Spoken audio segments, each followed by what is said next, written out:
आधुनिक भारत के इतिहास का ये मेरा अगला वीडियो है। इस वीडियो में मेनली हम लोग देखेंगे कि जो भारत में जो भी संवैधानिक विकास होता है, जो कि ब्रिटिश के द्वारा हमारे देश में किया जाता है, उसको हम बारी बारी से हर एक अधिनियम को हम देखेंगे। मेरा सलाह यही कि ये चूँकि वीडियो थोड़ा लंबा हो जाएगा, तो आप क्या कीजिएगा कि एक ही दिन पूरा अधिवेशन पूरा मतलब कि जो ना अधिनियम मत देखिएगा, दो दो करके कुछ गैप लेके देखिएगा। मतलब अभी 3 अधिनियम को देख लिए, फिर उधर के बाद दूसरा देख लिए, ऐसे करके ना गैप गैप करके जब देखिएगा तो आपको चीज़ें क्या होगा याद रहेगा। एक ही बार देखने में क्या होगा, काफ़ी ना माइंड जो है ना उलझाऊपन हो जाता है। इसलिए जो मेरा सलाह ये होगा, इस वीडियो का आप 2-3 बार ब्रेक ले लेके देखिएगा ताकि आपको सारी बातें क्या हो जाए, याद हो जाए। और ये जो मैं नोट्स बनाए हैं काफ़ी डिटेल में नोट्स हैं, तो मेरा कोशिश ये रहेगा कि जो पीटी के पॉइंट ऑफ व्यू से बहुत ही इंपॉर्टेंट है उस चीज़ को डिस्कस किया जाए। बाकी जो कुछ एक्स्ट्रा अगर आपको पढ़ना होगा तो मैं पीडीएफ टेलीग्राम चैनल पे डाल दिया हूँ, आप वहाँ भी जाकर इसको डाउनलोड करके इसको पढ़ सकते हैं। ठीक ना, चलिए तो सबसे आइए भारत में जो संवैधानिक विकास की जो प्रक्रिया को हम मैंने देखिए 2 भाग में बांट कर देख सकते हैं। आपको जो स्क्रीन पे दिखाई पड़ रहा होगा, एक जो आपका भाग इसमें था कि भाग फर्स्ट में देखिए क्या था, ये ईस्ट इंडिया कंपनी 1600 से लेके 1858 ईस्वी तक जो है ना, भाग फर्स्ट में इसको लोग पढ़ेंगे। और पार्ट 2 में ब्रिटिश रानी का शासन आएगा, कब 1858 से लेके 1947 तक में आएगा। तो यहाँ पे ये मेनली यहाँ पे ईस्ट इंडिया कंपनी शासन कर रही थी। और यहाँ अब जो है जब 1857 जब विद्रोह हो गया, तो अब जो यहाँ का जो साम्राज्य है, जो प्रशासन है, अब वो रानी के हाथ में आ गया, वहाँ महारानी या साम्राज्य के हाथ में, जो ब्रिटिश साम्राज्य के हाथ में आ गया। ये बात ध्यान रखिएगा, ठीक ना। तो पहले जो भाग में था, जब ईस्ट इंडिया कंपनी यहाँ शासन कर रही थी, वो एक केंद्रीकृत व्यवस्था था, सेंट्रलाइज सिस्टम था। लेकिन अब धीरे धीरे इंडिया में क्या हुआ, विकेंद्रीकरण व्यवस्था, क्योंकि भारत संविधान अधिनियम के तहत कुछ ना कुछ जो है ना अधिकार की बात किया गया, तो वो हम देखेंगे। तो अब आइए हम देखते हैं बारी बारी से कैसे कैसे क्या क्या चीज़ें इसमें हुआ। तो सबसे पहला देखिए कि आपका है चार्टर अधिनियम 1600 ईस्वी का। देखिए इसमें क्या हुआ था, आपको पता होगा, पहले भी पढ़े होंगे आप इतिहास में। इसमें देखिए क्या हो रहा है कि आपका कि ईस्ट इंडिया कंपनी को भारत और पूर्वी दुनिया में व्यापार करने की क्या मिली थी, अनुमति मिली थी। आपको देखिए पूर्वी दुनिया का मतलब क्या है, देखिए अगर ये पूरा मैं ग्लोब बनाऊं इस तरह से, ठीक ना, अगर ये भूमध्य रेखा हो, तो आपको पता है कि लगभग इस जगह सारी यूरोपियन कंपनी है, यूरोपीय देश है, और हम लोग यहाँ इंडिया यहाँ पे हैं लगभग।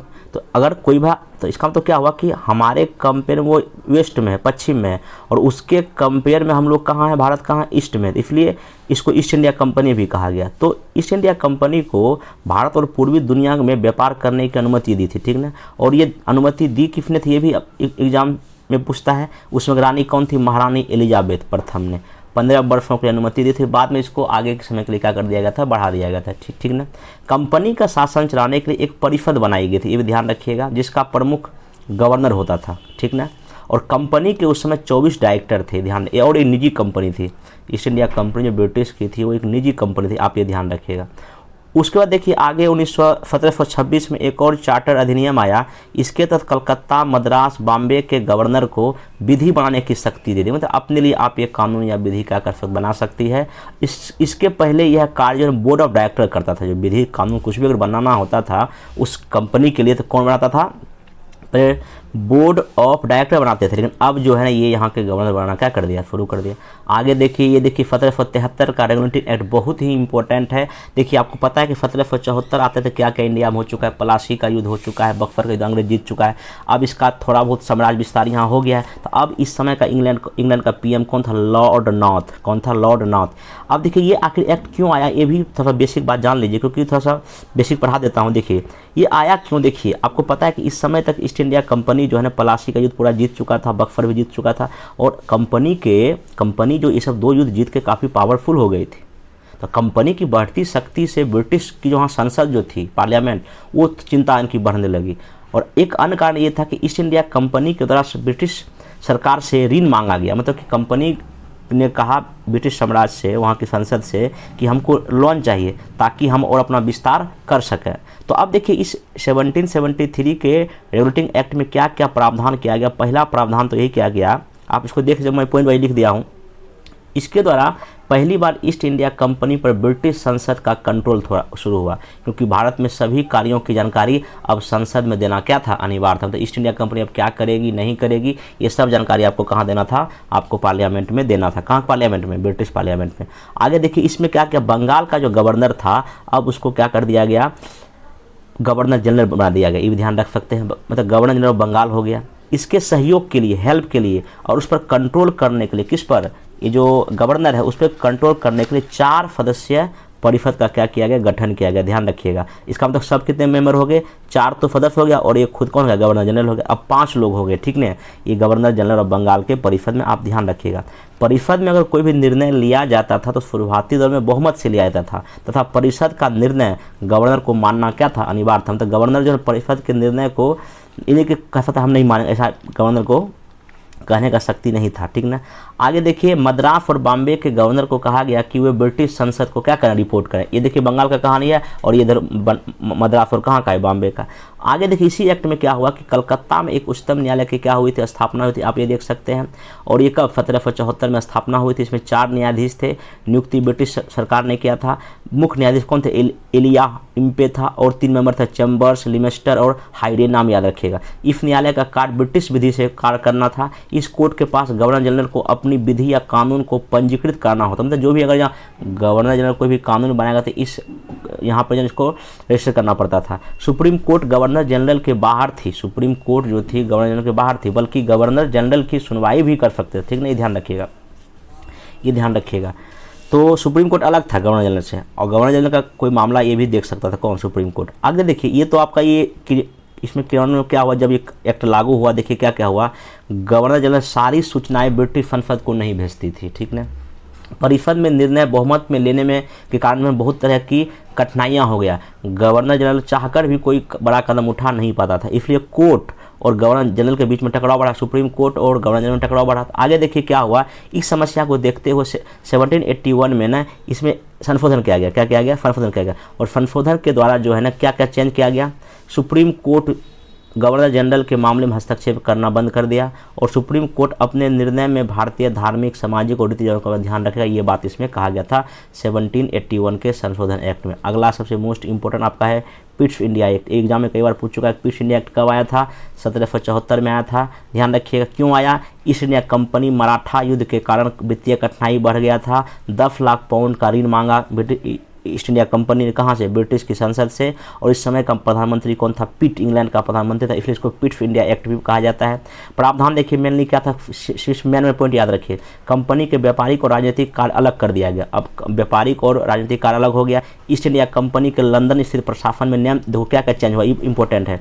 व्यापारिक कार्य को देखने के लिए बोर्ड ऑफ डायरेक्टर लगाया, कौन लाया, क्या आया गया, क्या लाया गया, बोर्ड ऑफ डायरेक्टर लाया गया, ठीक है ना, ये ध्यान रखिएगा।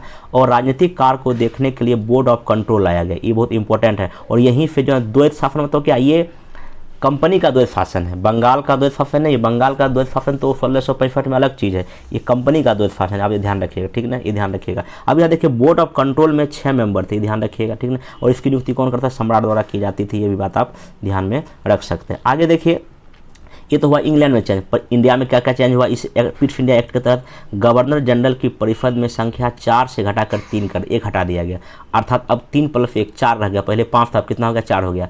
परिषद का निर्णय अब बाध्यकारी नहीं रह गया, किस पर, गवर्नर जनरल। अब गवर्नर जनरल अपने मन से कोई भी काम कर सकता था, और अब गवर्नर जनरल को निर्णायक मत देने का क्या था, अधिकार था। आप सिंपल समझिए, अगर कोई 2 लोग कोई चीज़ नहीं चाह रहा है, अगर गवर्नर जनरल चाह रहा है अपना एक मत दे के तो अपना कोई भी काम करवा लेगा। तो ध्यान रखिएगा 4 मेंबर इसलिए ही बनाया गया था, ठीक ना।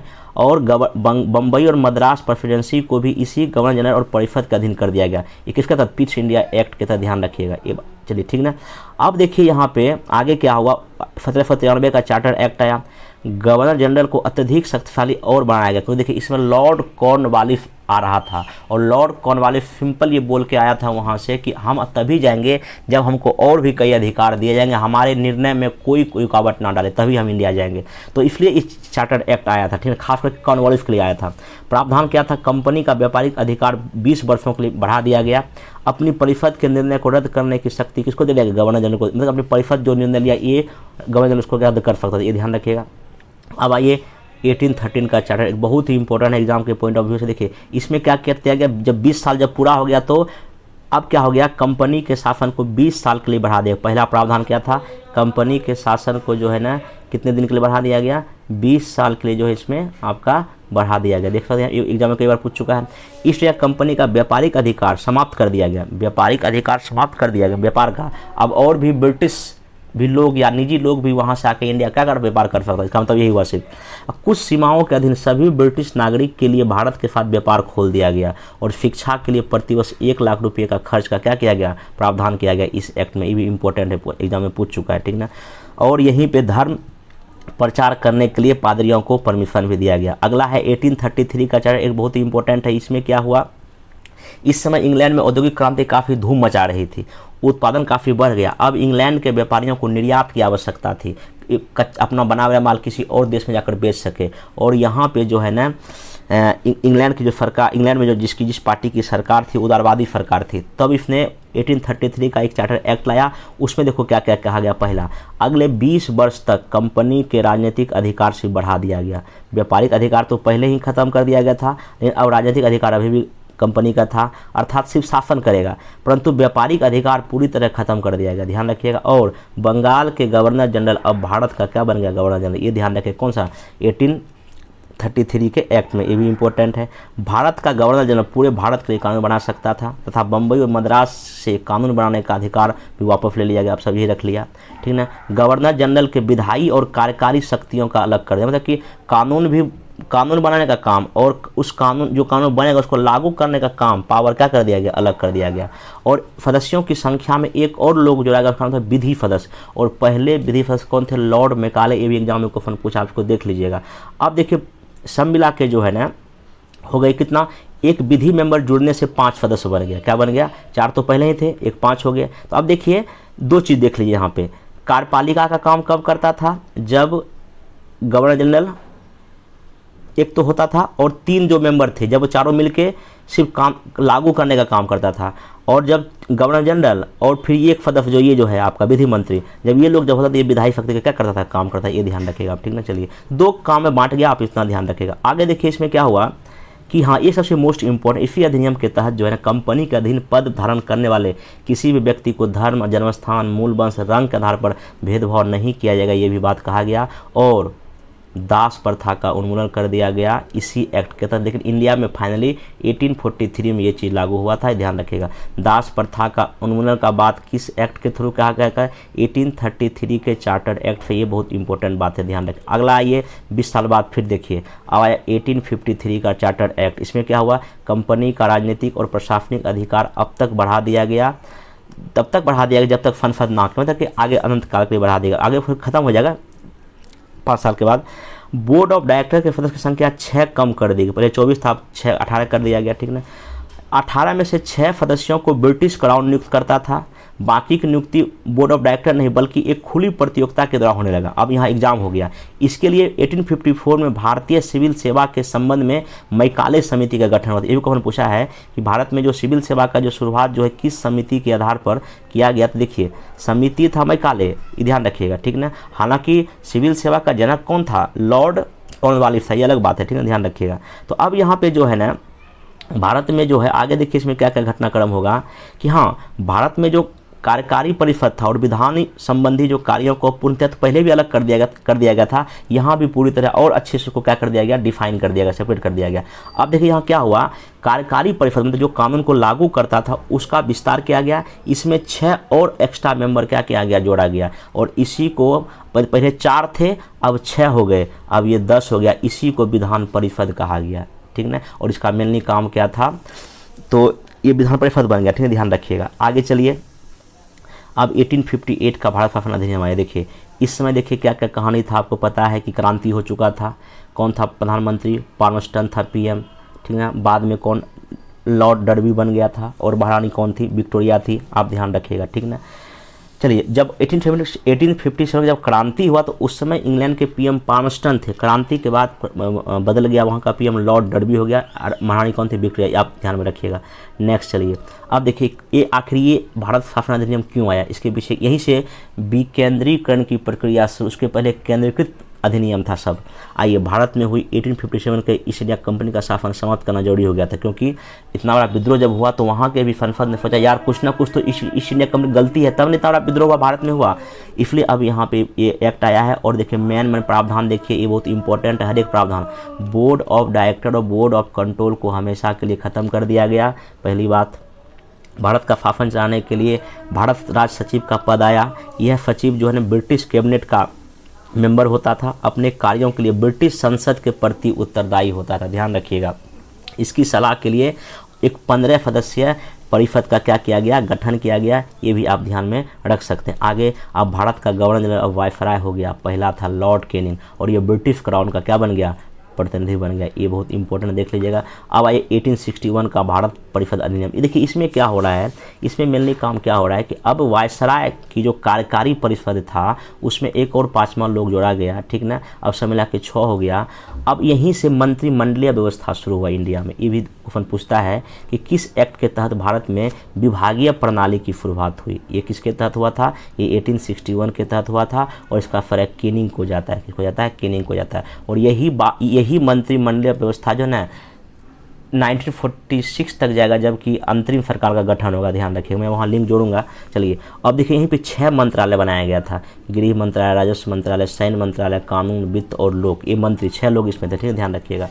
आगे आइए, वायसराय की कार्यकारी परिषद में न्यूनतम 6 और अधिकतम 12 अतिरिक्त मेंबर की नियुक्ति से विस्तार किया गया। इसका मनोनयन वायसराय द्वारा होता था, इसका कार्यकाल केवल कानून बनाना होता है, ध्यान रखिएगा। चलिए, इस अधिनियम के द्वारा प्रांतों में विधान परिषद का गठन हुआ। मैं पहले वीडियो में जिक्र कर चुका था। देखिए 1860, देखिए जब 1857 का जब लड़ाई हुआ, विद्रोह हुआ, तो अंग्रेज भी कुछ संभल कर चलना शुरू कर दिया। उसने विकेंद्रीकरण की प्रक्रिया धीरे धीरे क्या की, अपनाई, और इस अधिनियम के द्वारा प्रांतों में भी विधान परिषद का गठन किया गया।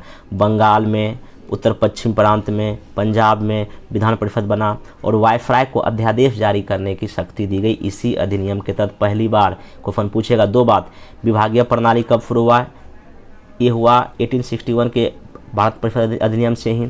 उसके बाद जो यहीं पे जो मंत्रालय भी गठन हुआ, और यहीं पे मतलब इसको भी विकेंद्रीकरण की प्रक्रिया यहीं शुरू हुआ, और एक काम अध्यादेश जारी करने की शक्ति भी इसी की तरह दिया गया। ये ध्यान रखिएगा, ठीक ना। अगला ये जो उतना इम्पोर्टेंट नहीं है, 1873 का उतना इम्पोर्टेंट नहीं है, ठीक ना। चलिए आगे देखिए, हाँ ये एक इम्पोर्टेंट है, शाही उपाधि अधिनियम 1876। वायसराय की कार्यकारी परिषद में 6ठे व्यक्ति की नियुक्ति होता था, उसे लोक निर्माण विभाग दिया गया, पब्लिक जो डेवलपमेंट का काम का इसको विभाग दिया गया, ठीक ना, PWD जिसको हम लोग बोलते हैं, ठीक ना। अगला जो है 28 अप्रैल 1876 को महारानी विक्टोरिया को भारत की सामग्री घोषित किया गया, रानी, यहाँ ध्यान रखिएगा। और यहीं पे जो है ना, ये ध्यान रखिएगा, सामग्री रानी घोषित किया गया, ठीक है। चलिए, शाही उपाधि के साथ अगला सबसे मोस्ट इंपॉर्टेंट भारत परिषद अधिनियम 1892। देखिए इसमें क्या हो रहा है, कार्यकारी परिषद में 6 सदस्य पहले से ही थे, अब इसमें न्यूनतम 10 और अधिकतम 16 सदस्य की नियुक्ति हो सकती थी, क्योंकि देखिए इसी समय कांग्रेस की स्थापना हो चुकी है। कांग्रेस बार बार इसके विस्तार की मांग कर रही थी। अब यहाँ ये बात अंग्रेज भी ना मानना क्या कर दिया, शुरू कर दिया। साथ ही साथ प्रांतीय विधानमंडल की सदस्यों की संख्या भी धीरे धीरे बढ़ाना शुरू हो गया, ठीक ना। केंद्रीय विधान परिषद में सदस्यों की नियुक्ति और प्रत्यक्ष निर्वाचन द्वारा शुरू हुआ, अर्थात भारत में और प्रत्यक्ष निर्वाचन प्रणाली की पद्धति की शुरुआत भी इसी एक्ट के तहत। मतलब अब जो है ना विधान परिषद में भी और बाकी प्रांतों में भी जो हमारे देश के लोगों का जो है ना चुनना अब धीरे धीरे क्या हुआ, शुरू हुआ, और सदस्यों को कार्यकारी परिषद से कुछ प्रश्न पूछने का क्या दिया गया, इसमें अधिकार दिया गया, ये आप ध्यान रखिएगा। आगे देखिए घटनाक्रम क्या हुआ। अब आता है सबसे मोस्ट इम्पोर्टेंट भारत परिषद अधिनियम 1919, मार्ले मिंटेज को सुधार बोलते। देखिए इसमें क्या हुआ, ये क्यों आया, स्वदेशी मूवमेंट हो चुका था इस समय, और कांग्रेस का प्रभाव काफ़ी बढ़ रहा था, अंग्रेज भी गुस्सा हो गया था, परेशान हो गया था, ठीक है। अब देखिए प्रावधान देखिए मेन क्या है। अब केंद्रीय विधान परिषद में जो मेंबर थे उसकी संख्या बढ़ा के कितनी की कर दी गई, 60 कर दी गई, ताकि और भी भारतीय लोगों को थोड़ा बहुत शामिल किया जा सके। विभिन्न प्रांतों में विधान परिषद की भी संख्या बढ़ा दी गई, प्रांत वाइज भी कर दिया गया, ठीक ना। विधान परिषद के जो मेंबर होते इसको वाद विवाद करने और पूरक प्रश्न पूछने का क्या दिया गया, अधिकार दिया गया। और पहली बार मुस्लिम समुदाय को यहीं से पृथक निर्वाचन प्रणाली दिया गया था, और इसी को कहा जाता है सांप्रदायिकता का जनक, इसी अधिनियम को कहा जाता है। ये भी एग्जाम में अगर पूछेगा तो आप इसको जवाब दे दीजिएगा। नेक्स्ट चलिए, और पहली बार जो है यहाँ पे भारत सचिव और कार्यकारी परिषद गवर्नर में भारतीय सदस्य को भी क्या किया गया, शामिल किया गया, पहली बार, ये भी ध्यान रखिएगा। पहले सब अंग्रेजी होते थे कार्यकारी परिषद में, लेकिन अब कौन आ गया, इंडियन लोग भी शामिल होना शुरू हो गया। भारत सचिव में 2 भारतीय पहली बार सैयद हुसैन बिलग्रामी और केसी गुप्ता को नियुक्त किया गया, और वायसराय की कार्यकारिणी परिषद में सत्येंद्र प्रसाद सिन्हा को नियुक्त किया गया। ये पहले इसको विधि सदस्य बनाया गया था, ध्यान रखिएगा, ये बहुत इंपॉर्टेंट है। कार्यकारिणी परिषद में पहले भारतीय कौन गए, सत्येंद्र प्रसाद सिन्हा गए। अगला सबसे मोस्ट इंपोर्टेंट भारत शासन अधिनियम 1919, इसको मॉन्टेस्क्यू चेम्सफोर्ड अधिनियम भी बोलते हैं। इसमें देखिए क्या क्या हुआ, यहाँ पे केंद्र पर भी मतलब वायसराय के लेवल पर भी जो है ना द्विसदनीय व्यवस्था किया गया। मतलब इसको जैसे आज लोकसभा है और राज्यसभा है, समझे उसी तरह है, केंद्र में तो लोकसभा और राज्यसभा है, तो वैसे यहाँ पे है द्विसदनीय व्यवस्था स्थापित किया गया। क्वेश्चन पूछता है कि द्विसदनीय व्यवस्था किस एक्ट के थ्रू आया था, ये 1919 के तहत आया था। अब ये देखिए राज्य परिषद मतलब उच्च सदन मतलब राज्यसभा में 60 सदस्य थे, निम्न सदन केंद्रीय विधानसभा उसको बोलते थे, केंद्रीय विधानसभा बोलते थे, कितने मेंबर थे 145। बाकी कहाँ कैसे चुनते थे उतना भी आपको जानने को उतना जरूरत नहीं, क्योंकि जरा फैक्ट है। हाँ ध्यान रखिएगा, उच्च सदन का कार्यकाल 5 साल था, निम्न का जो 3 साल था, ये ध्यान रखिएगा। आगे देखिए अब प्रांतों में भी द्वैत शासन आ गया, प्रांतों में भी क्या आ गया, द्वैत शासन आ गया। देखिए एक क्वेश्चन एग्जाम में बीपीएससी पूछा कि द्वैत शासन का जनक कौन था, लियोनस कार्टियस था, एग्जाम में 63rd या 4th में पूछा है, ठीक है ना, ध्यान रखिएगा। और अब द्वैत शासन इसलिए क्योंकि अब इसको प्रांत में 2 भाग में प्रांत विषय को बांट दिया गया, एक को कहा गया आरक्षित विषय, एक को कहा गया हस्तांतरित विषय। ये राज्य की बात है, ध्यान रखिएगा, ठीक ना। तो यहाँ पे क्या हुआ कि आरक्षित विषय में क्या किया गया, इसका प्रशासन गवर्नर तथा उसकी कार्यकारिणी परिषद के माध्यम से करता था, जिन्हें मनोनीत किया जाता था। हस्तांतरित विषय इसका प्रशासन गवर्नर द्वारा विधान परिषद के मंत्रियों द्वारा होता था, ध्यान रखिएगा, ठीक ना। अब इसी में देखिए पृथक निर्वाचन मंडल का ही विस्तार किया गया। अब सिख को भी, ईसाई को भी, एंग्लो इंडियन को भी पृथक निर्वाचन प्रणाली दे दिया गया था। 1909 में सिर्फ मुस्लिम को दिया गया था, आगे देखिए इन लोग को दे दिया गया। और पहली बार महिलाओं को वोटिंग अधिकार जो 1919 के एक्ट में ही आया था, ये भी ध्यान रखिएगा। वायसराय की कार्यकारिणी परिषद में 8 सदस्यों में 3 अब भारतीय नियुक्त हो गए, कितने, 3 हो गए, ध्यान रखिएगा, ठीक ना। और यहीं पे लोक सेवा आयोग या कैग का भी गठन हुआ था, ये भी एग्जाम में पूछ सकता है। और राज्य का बजट केंद्र से बिल्कुल क्या कर दिया गया, अलग कर दिया, ये भी आप ध्यान में रख सकते हैं। आ गई भारत शासन अधिनियम या भारत सरकार अधिनियम 1935 को बोलते हैं। क्यों आया, साइमन कमीशन फेल हो गया था, वो भी रिपोर्ट जारी कर दिया था, वो भी हम लोग मानने को तैयार नहीं थे। नेहरू रिपोर्ट हम लोग ने डिमांड कर दिया था, डोमिनियन स्टेट का डिमांड कर दिया था, और हमने पूर्ण आज़ादी का डिमांड भी कर दिया था लाहौर सेफर में, और गोलमेज सम्मेलन भी हो गया था। इन सब बैकग्राउंड के बाद जो है ना भारत शासन अधिनियम 1935 आया, जो कि सबसे बड़ा था और सबसे अंतिम था। चलिए इसमें देखिए क्या हुआ, प्रावधान क्या था, एक अखिल भारतीय संघ की स्थापना किया गया। मतलब कि उस समय इंडिया में 11 ब्रिटिश प्रांत थे, ध्यान रखिएगा, 6 मुख्य कमिश्नर के क्षेत्र थे, और उन देशी रियासत से मिलकर बनना था जो स्वेच्छा से संघ में शामिल हो, परंतु देशी रियासत शामिल नहीं हुआ। 11 ब्रिटिश प्रांत 1935 के भारत शासन अधिनियम से, ये बात ध्यान रखिएगा। फिर देखिए प्रांतों को स्वतंत्रता दी गई, प्रांतों में द्वैत व्यवस्था अंत कर दिया गया, अभी जो इसको जो पहले था उसको खत्म कर दिया गया, ध्यान रखिएगा। अब जो है ना प्रांत में भी चुनाव होने का प्रावधान किया गया, और केंद्र में द्वैत शासन की शुरुआत हो गई, अर्थात विधायी शक्ति को केंद्र तथा प्रांतीय विधानमंडलों के बीच में क्या कर दिया गया, बांट दिया गया।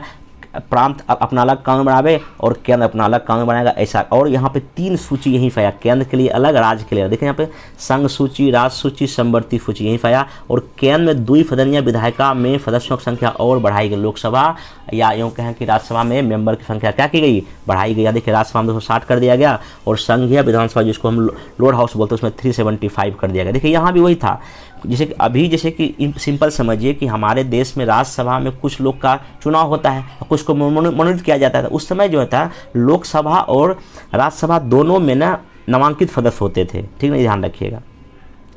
आइए नेक्स्ट चलिए, आपका जो इसमें कि हाँ अब देखिए प्रांतीय विधायी में उसमें 11 प्रांत थे सब मिला के, ठीक ना। अब देखिए 11 प्रांत में 6 ऐसे प्रांत थे जहां द्विसदनीय मंडल था, वहां भी अपर हाउस था, वहां भी लोअर, मतलब विधान परिषद भी था और विधानसभा भी था, इसे समझ सकते हैं। और प्रांत 5 में सिर्फ एक ही सदनीय विधायिका था, ध्यान रखिएगा ये बात, ये भी इंपॉर्टेंट क्वेश्चन हो गया, ठीक। आगे देखिए घटनाक्रम, इस अपशिष्ट शक्तियाँ जो आपातकालीन अधिकार जो वायसराय को दिया गया था इस अधिनियम के, जैसे अभी हमारे देश में अपशिष्ट शक्तियाँ केंद्र के पास है, उसी तरह यहाँ इस अधिनियम में कहा गया वायसराय के पास रहेगा। और इस अधिनियम को एक संघीय न्यायालय की स्थापना किया गया, एक मुख्य न्यायाधीश था, 7 और मैक्सिमम हो सकते हैं इसमें, ठीक ना। और प्रथम मुख्य न्यायाधीश कौन थे, मॉरिस ग्वायकर, ये नाम याद रखिएगा, बहुत ही इंपॉर्टेंट क्वेश्चन है, ठीक ना। चलिए नेक्स्ट चलिए, संघीय मतलब केंद्र और प्रांत की विधायिका में सांप्रदायिक निर्वाचन पद्धति का और विस्तार कर दिया गया। आंग्ल भारतीय ईसाई को अलग दे दिया गया, यूरोपियों को भी अलग, हरिजन को अलग, महिलाओं को अलग और मजदूर को अलग। ये बात जो है ना आप ध्यान में रखिएगा। चलिए ठीक ना, तो आगे देखिए, तो ये हरिजन नहीं होगा यहाँ पे, ठीक ना। तो यहाँ पे नेक्स्ट जो है आपका कि इसमें जो है ना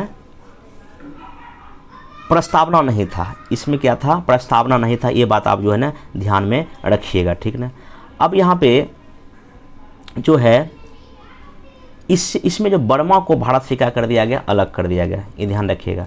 बर्मा को भारत से क्या कर दिया गया, अलग कर दिया गया, और अदन को इंग्लैंड के औपनिवेशिक कार्यालय के अधीन कर दिया गया था। ये से इम्पोर्टेंट नहीं है, ठीक ना। और बरार को मध्य प्रांत में शामिल किया गया था इसी अधिनियम के तहत, ठीक ना।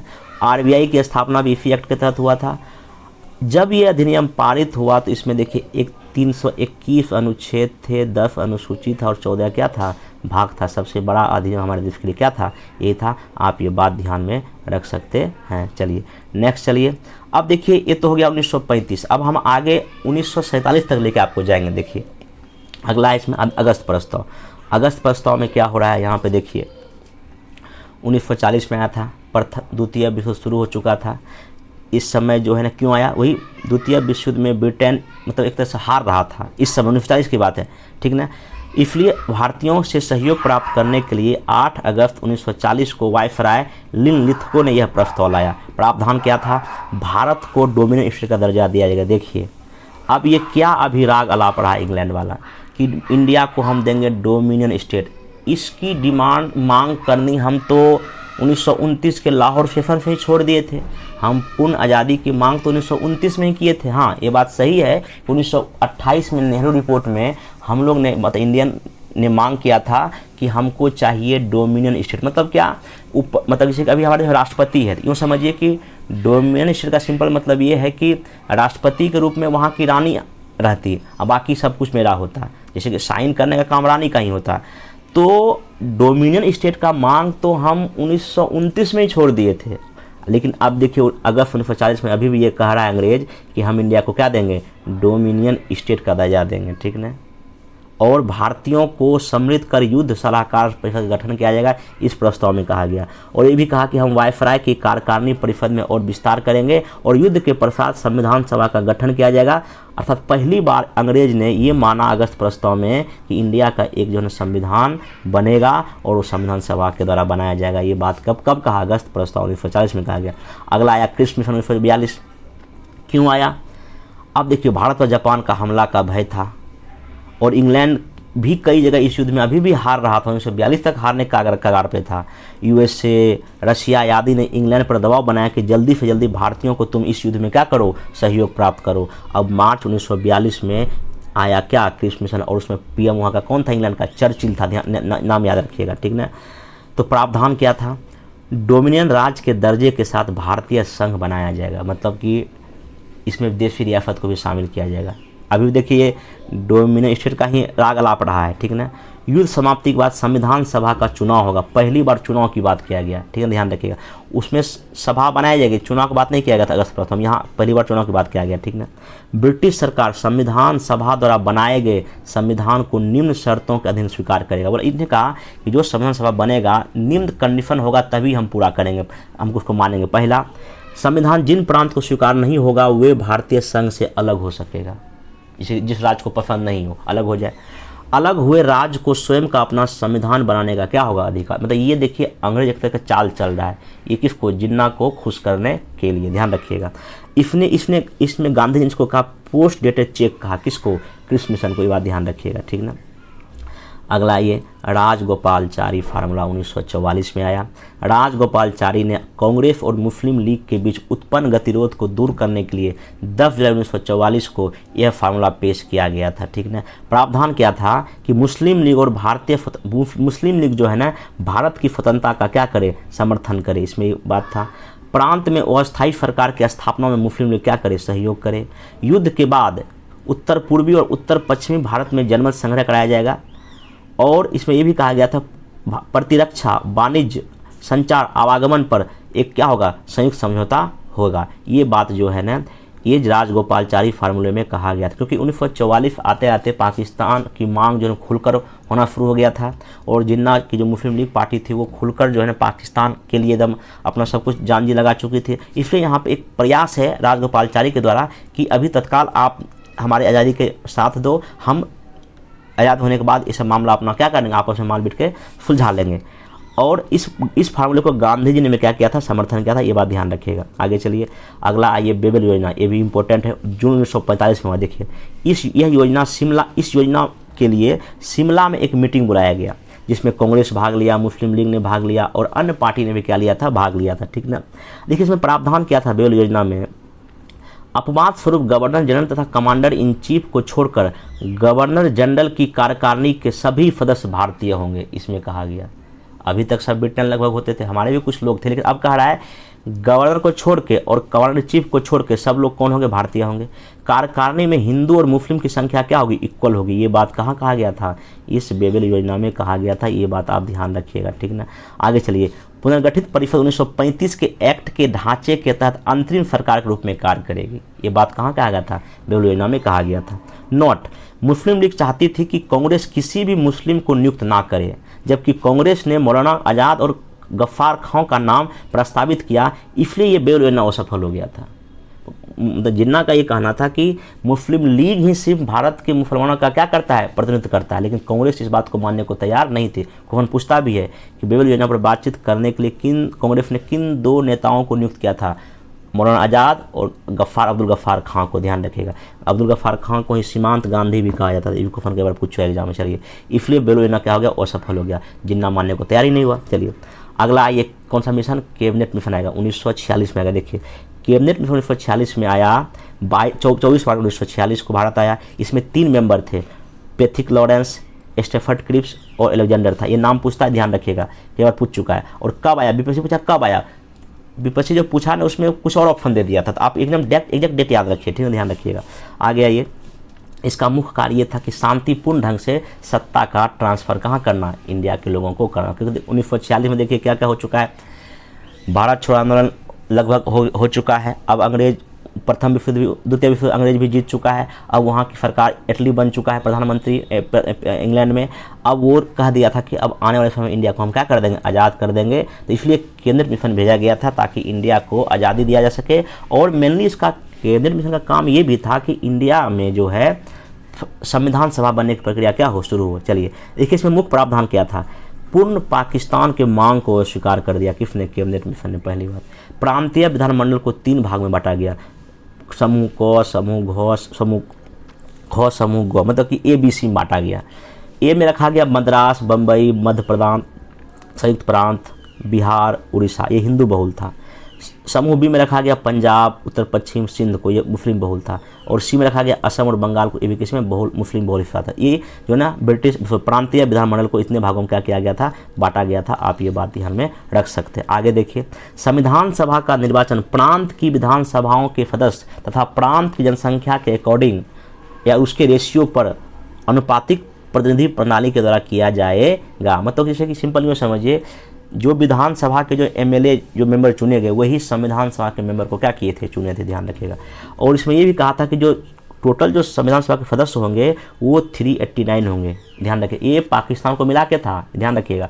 और 389 में आप देख सकते हैं इसमें क्या क्या था, 389 में 292 जो है प्रांत से आने थे, ब्रिटिश प्रांत से आने थे, 4 आयुक्त से आने थे, और 93 देसी रियासत का मनोनयन करना था, जो कौन करता, ब्रिटिश करता, ध्यान रखिए। आगे देखिए, जुलाई 1946 में संविधान सभा हेतु चुनाव हुआ, ये ध्यान रखिएगा। 16 अगस्त 1946 को मुस्लिम लीग ने डायरेक्ट एक्शन डे मनाया था, प्रत्यक्ष कार्रवाई दिवस एग्जाम में पूछ चुका है। 2 सितंबर 1946 को याद कीजिए, जो कार्यकारिणी परिषद बनाया जाएगा उसमें भारतीय शामिल होंगे, उसके आधार पर जो अंतरिम सरकार का क्या हुआ, गठन हुआ। और ध्यान रखिएगा, वायसराय की कार्यकारिणी शपथ लिया गया और जवाहरलाल नेहरू उपाध्यक्ष बने, प्रधानमंत्री नहीं बने। ध्यान रखिए, कई लोग कन्फ्यूज कर देते हैं, अंतरिम सरकार में उपाध्यक्ष थे, मेनली तो वायसराय ही थे, ये अंतरिम सरकार था। हाँ, जब आगे सरकार जब बनेगी तब उसमें PM कौन बनेंगे, नेहरू जी बनेंगे। तो 9 दिसंबर 1946 को संविधान सभा की पहली क्या हुई, बैठक हुई, उसमें सत्यानंद सिन्हा अस्थायी अध्यक्ष भी बने थे, ये बात ध्यान रखिएगा। अब आइए, भारत स्वतंत्रता अधिनियम 1947। पीएम कौन थे, एटली बन गए थे। वायसराय कौन था, लॉर्ड माउंटबेटन था। 15 जुलाई 1947 को इंग्लैंड की लोकसभा और 16 जुलाई 1947 में वहाँ की राज्यसभा लॉर्ड्स में विधेयक पास हुआ और 18 जुलाई 1946 को राजा ने क्या किया, उस पर साइन किया। हालांकि इस विधेयक को पुनः 3 जून 1947 को ही वैधानिक रूप दे दिया गया था, जिसे माउंटबेटन योजना कहा जाता है। इस अधिनियम में 20 धाराएं थी। तो सिंपल देखिए, भारत विभाजन का जो है ना प्लानिंग माउंटबेटन ने पहले ही तैयार कर लिया था 3 जून 1947 को, लेकिन वैधानिक स्वीकृति के तो आपको संसद में पास ये अधिनियम को करना था। इसलिए ध्यान रखिए, लोकसभा में 15 तारीख को, कहाँ लोकसभा में, इंग्लैंड की लोकसभा में, और राज्यसभा में कितना 16 जुलाई को, और वहाँ की जो राजा ने कब साइन किया, 18 जुलाई को। ये डेट याद रखिएगा कब कब क्या हुआ, ठीक ना। ये भी कभी कभी एग्जाम में पूछ देगा तो आपको डेट याद होना चाहिए। और फाइनली 3 जून को ही माउंटबेटन योजना आया था। वहीं पे ये कहानी लिखा चला गया था, इंडिया का विभाजन होने वाला है, ठीक है, ध्यान रखें। और इस एक्ट में जो 20 धाराएं था, देखिए पहला वही था कि 15 अगस्त 1947 को भारत और पाकिस्तान नामक 2 अधिराज डोमिनियन स्टेट माना जाएगा, ठीक ना। इस अधिनियम के तहत भारत को सिंध, बलूचिस्तान, पंजाब, पूर्वी बंगाल, पश्चिमोत्तर सीमा प्रांत और असम के सिलहट जिलों को छोड़कर भारत का शेष राज्य क्षेत्र क्या हो जाएगा, मिल जाएगा। ध्यान रखिएगा, भारत और पाकिस्तान दोनों एक एक गवर्नर जनरल होगा। देशी रियासत या तो भारत में या तो पाकिस्तान में क्या होंगे, मिलेंगे। ये जो है इस एक्ट का प्रावधान था, और भी था, लेकिन ये इतना जो है आपका इसमें था। इस तरह से इंडिया जो है ना आज़ाद भी हो गया और इंडिया का क्या हो गया, विभाजन भी हो गया। तो ये पूरा का पूरा आपका जो है ना भारत में जो संवैधानिक विकास की प्रक्रिया कैसे कैसे आगे हुई, ये पूरा वर्णन था। मतलब समझिए कि इसमें मैं इतना लंबा वीडियो बनाने का मतलब ये भी था कि इसमें सब कुछ मैं शामिल कर लिया। अगस्त प्रस्ताव भी शामिल कर लिया, केंद्र भी शामिल कर लिया। जब अब मैं आज़ादी का जब स्वतंत्रता संघर्ष जब पढ़ाऊंगा तो उसमें ये सब चीज़ मैं छोड़ दूँगा, क्योंकि यहाँ मैं ऑलरेडी पढ़ा चुका। एक ही चीज़ को 2 बार पढ़ाने से कोई फायदा है नहीं। आप इस वीडियो को 2 बार 3 बार गैप लेके देख लीजिएगा। और ये सब काफ़ी इम्पोर्टेंट हिस्ट्री का टॉपिक है। यहाँ से क्वेश्चन 1 या 2 तो एग्जाम में रहता ही रहता है। इसको 1-2 बार देखने के बाद आपको समझ में आ जाएगा। बाकी आगे वीडियो का जो मेरा इसमें ना मैं कोशिश करूँगा कि अब जो भारत का स्वतंत्रता संघर्ष है राष्ट्रीय, उसको शुरू किया जाए। उसका वीडियो लगभग 2-3 घंटे हुआ, मैं पूरा एक ही बात कोशिश करूँगा पूरा कवर हो जाए। तब तक आप इसको वीडियो देखिए। और मैं PDF इसका डाल दिया हूँ टेलीग्राम में, जाके टेलीग्राम लिंक ज्वाइन कर लीजिए और वहाँ से आप PDF डाउनलोड करके इसको पढ़ लीजिए। आप लिंक मैं सलाह एक वीडियो देखने के बाद ही आप PDF देखिएगा, ज़्यादा बेहतर रहेगा। तब तक के लिए आप लोग अपना पढ़ाई क्या कर रखिए, जारी रखिए। फिर जो है ना हम लोग अगले वीडियो में क्या होते हैं, मिलते हैं।